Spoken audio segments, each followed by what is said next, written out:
Hello, everyone. I'm Danny Ivan with Danny Ivan Media, and I want to talk to you new real estate photographers about a topic that I thought about a lot when I was working up on this was should I work for myself or should I work for someone? What I did is that I tried to work for myself. I thought I didn't really understood everything correctly, so I decided to take an opportunity to work for someone, and then I went later independently again. So I want to talk to you about the two approaches and see which one works best for you. Now let's go start talking about working for someone else. I would say the best way to approach this when working for someone else is if you're like totally brand new and you're working to learn, not necessarily working to make money. That should come secondary. The primary goal is to learn. Treat it like a school, like an education program that you get paid to do. That is like the best approach for this, I would say, because you're learning. There's a lot of things about the business that can be, things you didn't think of, when you're first starting out. So I recommend doing that for a bit, maybe a year or two before you decide to go out on your own. Now, of course, there is some caveats to this, right? A lot of times, and I've seen this looking up for jobs for photographers, out of giggles, and how people approach this when they're hiring, when certain photographers try to scale out their business, is that they're going to hire someone who's a contractor, like a 1099 person, right? It's so rare. They exist, but it's so rare that they get hired as like an actual full-time employee, or a part-time employee, but it's typically a contractor. And what that usually tells me is that they want you to have your own equipment. Do you have the necessary camera that they are looking for? Do you have the necessary drone that they are looking for? And of course, if you're going to be a real estate photographer and you're going to use a drone, you have to have a Part 107. That's another topic. Do you have the ability to do, 3D tours, like an Insta360 camera? And do you know how to use this stuff, right? I've seen some people who they want so much experience before they hire them. And I don't think, I think it depends how much they plan to pay them. But again, this is an agreement between the employer and the employee. So what I would say that, if you're totally brand new and you're really passionate about this, make sure you look at some of the jobs, who's hiring out there for someone who's brand new, and see what equipment they're looking for. So you have an idea. It's typically going to be a certain type of camera, especially when bracketed photos. A lens, it's typically going to be 16 millimeters. Some of them might want 10, something lower. You just don't know. Typically not so much f-stop, because when you're taking pictures in real estate photography, f-stops are probably going to be as low as 6. I've seen one person I worked for they wanted 7.1. I do 8. Some others say 9 on YouTube. I kind of agree with it too a little bit. But yeah, so you don't need a crazy expensive lens that goes down to 2.8. But I digress. But there's some people who just don't mind working that full time, and that is okay. Because typically, how it should be, that the employee photographer, all they really have to do is when the work comes to them, they go to the location, they take the pictures, they leave, and when they get home, they upload them to where they're supposed to be, and that's it, right? I've heard, I don't know any, maybe, and I'm sure it's very rare, that some companies would want the photographer to do the editing for them. And when I hear that, I think there's a good chance that they're just kind of ripping them off with the labor, because when you're scaling out as a photographer, the first thing you're willing to pay someone else to do is the editing part, because it could be long and tedious. And a lot of them, they just hire someone in India or Pakistan or somewhere to do it for 75 cents to $1 per photo. But if someone is asking you to do that on top of the other stuff, and there's a good chance they're not properly compensating you for that editing, I'd be wary about it. But typically, like I said, you're just there to take pictures, go to a location, take pictures, and leave, upload them when you get back home. That's how it typically is if you're working for someone. This way, you work for someone, all you do is just go to location, take pictures, and that's it. That's your job, right? And that's it. Editing's not fun. Some people like editing, which is great. I enjoy editing to an extent, but I'm not gonna. But it's too time consuming for me. I'd rather just go to locations, take pictures, and hire someone else to do the editing. Employees, if you're like an actual employee, you're not a contractor. Your employer should be providing you with the equipment. That's like basically the only difference. If they're not, that's kind of strange. They're treating you like a contractor, but they should be providing you with the equipment because they have a higher standard. Like, this is the camera you will be using with this lens, and even down to like this memory. Like, they have more control of what's being done instead of like a per request with a contractor. So that's basically in a nutshell of working for someone. I personally believe that it should be something that you go there and you're just there to learn. The money comes with, which is great. And keep in mind, when you're working as a contractor, even as an employee, it's basically not a full-time employee. It'd be like part-time because you're not guaranteed hours. You're only going to work when a client requests a job. That's the only time you're going to get paid. Now, working for yourself. I would say that working for yourself, after, that should be like your next step after you work for someone, because you have a better idea of what the business is like and how you can do it yourself. Now, it is a larger investment. There's much more that's going to be coming out of your pocket to get this going. And I'm talking about not just the equipment, right?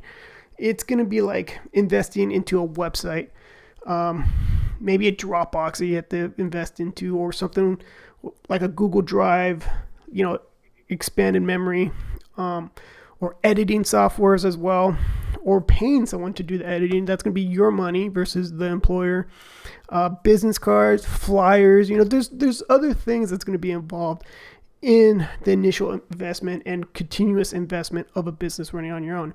It's just part of the higher risk, higher reward. Now, can you get to the point where you working for yourself is making more than working for someone else at an hourly wage? Yes, of course.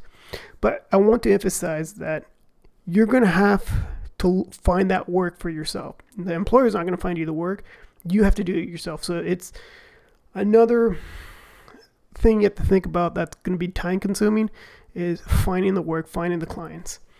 So you really have to have that hustle muscle, especially need to meet people. If you're like me, you're a little socially awkward, socially anxiety, but you still have to get over it somehow. Network. Again, I don't want to BS you guys about real estate photography, like working in this business. It's a saturated market. There are plenty of real estate agents, realtors. They have a photographer, or there's just plenty to choose from. There's so many out there. So you are going to have to really work hard to compete. So running your own business as your own real estate photographer, it's really, you will gain what you put into it. And it's going to take a while. Like, no joke, it's going to take time. There's no instant gratification to this. You could be working so many months, if not maybe a year or two, until you get to the point where you're making just decent money. I'm not saying you're going to get rich. You're making enough money for, like you would, maybe that'd be a little bit more beyond like what you'd make at an hourly wage working for someone else. Like, that is like the goal, is to make more than an hourly wage than someone else. This way, you have a better understanding of like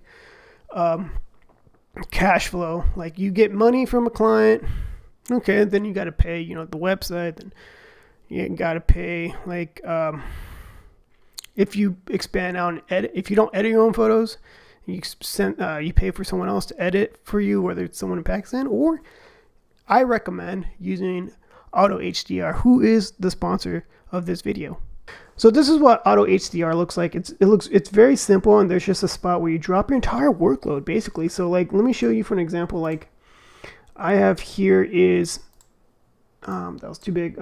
Like some of the raw photos, right? I do bracket of 3 photos. So if you do 5, that's your personal preference, and no argument there. It's subjective. It's good either way. But of course, I have my underexposed, normal, and overexposed photos, and and I just drop the entire workload on there, and then it just identifies it, and then it edits the photos themselves. And then let me just show you what the end results are. Like, look at let's take a look at like this is a good example. This photo here, this is the underexposed. normal, and overexpose, right? Wow, my normal and underexpose. I don't know why it does that. But this is what the final results looks like here under complete. And it makes it so crisp. Like, what's great about this is that it does very good window pulls. It takes away any like blue and unnecessary yellows off the white walls. It removes, I mean, it just makes things so crisp. And like for me to edit something like this, it's going to take me a while. And, if you're willing to pay an editor out there to do this and wait a few hours, maybe an entire day to get the photos back. Because the pricings on these, like, you can get pricing of like around like 53 cents a photo, right? If you're willing to pay for the 500 photos a month. But if you don't do that much work, they have one where it's like basically 50 photos a month, which is basically like 2 jobs, really. 57 cents a photo, still really good, especially if you're starting off. So it's something I highly recommend to do. Send over your work for editing purposes. So AutoHDR.com. It helps me. It's who I use for my editing purposes. My clients love it. It saves me so much time. The money, it's just worth it to pay for that service, so I don't have to think and commit a lot of time into editing. So running your own business, I mean, that's editing, one less challenge. The other challenges, of course, would be, marketing yourself. I mean, let me put it this way. Working as a real estate photographer, there are waves in this business. Things go, 1 week you have a bunch of real estate agents contacting you or other clients. Sometimes homeowners contact me too directly. I'm like totally booked for like a month. And then I'll have like a month where there's just like barely anyone's calling me. So it comes in waves at times. Like it can be very unpredictable of how your workload can be.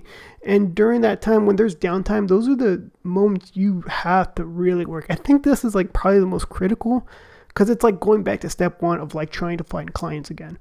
Like go out, meet some face to face. Cold calls, they kind of work. I still do them. They're not fun. I get it. People get mad, hang up on you. You have to not take things personally.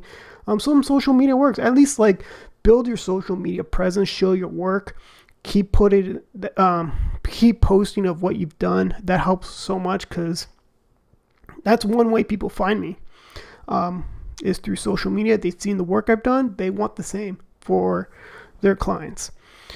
So yeah, those are the difference between working for someone or working for yourself. I'd say when you're in this business, when starting out, I don't care how old you are, I'd say work for someone to learn for a bit until you're comfortable working for yourself, because there's a lot more that's happening that you're going to have to learn, right?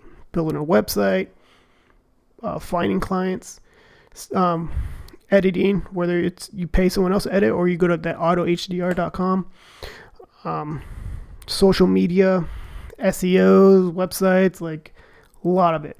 But it can be very rewarding to work for yourself, because you earned it, right? You put in all that effort and you're now seeing the fruits of your labor.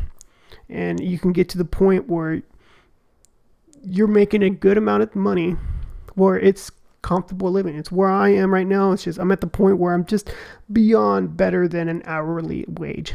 So if this helps you out, please hit a like and subscribe. I greatly appreciate it. If there's anything I missed, feel free to comment below. I greatly appreciate those comments. Until next time, bye.